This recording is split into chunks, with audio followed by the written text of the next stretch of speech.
d'abord, c'est à saluer. Parce qu'on voit que l'État comprend le danger auquel les populations sont exposées.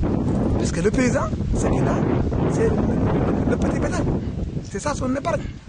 Si on laisse de petits bandits venir décimer toute l'économie des paysans, ça pose problème. Mais maintenant, quand on criminalise, ça veut dire que l'État est en train de regarder ce qui se passe.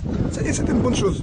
Mais nous pensons que la meilleure chose, c'est de faire pour que le vol n'existe pas. Parce que pour le petit ruminant, c'est des jeunes du village qui le font. Les moutons, les chèvres, les porcs. Mais les bœufs, je vous dis, les bœufs se volent avec, en tout cas, à main armée. Les gens viennent en bande bien organisée, bien armés, et qui prennent tout le troupeau. Ça, ce n'est pas des jeunes qui le font. Et ceux qui le font pour la plupart ne sont pas des Sénégalais. Ils traversent la frontière. Maintenant, si c'est une loi sénégalaise criminalise le vol de bétail, le voleur se trouve de l'autre côté de la frontière, mais la loi ne va pas l'extirper de son pays pour venir le juger. C'est là où il y a un problème. Moi, je pense que la solution, l'État doit encore continuer à accentuer les méthodes pour que le vol quand même soit éradiqué. En quoi faisant? En recensant tout le cheptel. C'est très possible. Hein?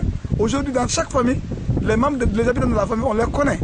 Chacun a un prénom et un nom. Il faut ficher tous les animaux et leur donner des noms. Même si c'est des pseudonymes.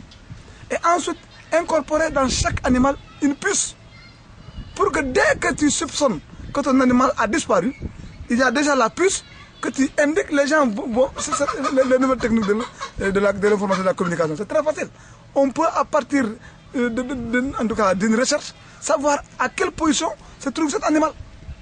Donc, si vraiment l'État s'engage à le faire, chaque animal, on lui fait incorporer une puce, mais l'animal qui se trouverait même à la frontière, on peut l'identifier et le localiser. Donc les voleurs seront traqués juste dans leur dernier retranchement. Mais si cela n'est pas fait, on vole, on ne sait même pas où se trouve l'animal. L'animal est vendu ou bien est abattu et vendu. Mais les paysans seront toujours les victimes.